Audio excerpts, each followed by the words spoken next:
நாட்டில் இதுவரை எத்தனை இளைஞர்களுக்கு வேலைவாய்ப்பு வழங்கப்பட்டுள்ளது என்று பிரதமர் நரேந்திர மோடி அறிவிக்க வேண்டும் என்று ராகுல் காந்தி வலியுறுத்தியுள்ளார்.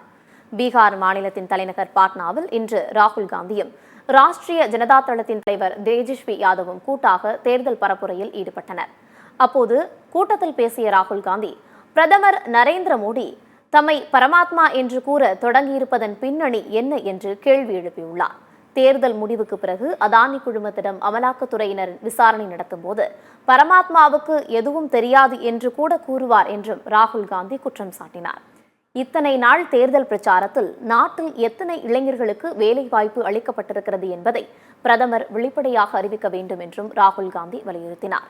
அம்பானி, அதானி உள்ளிட்ட 25 மகாராஜாக்களுக்காகவே பிரதமர் நரேந்திர மோடி 24 மணி நேரமும் உழைத்துக் கொண்டிருக்கிறார் என்றும் ராகுல் காந்தி குற்றம் சாட்டினார்.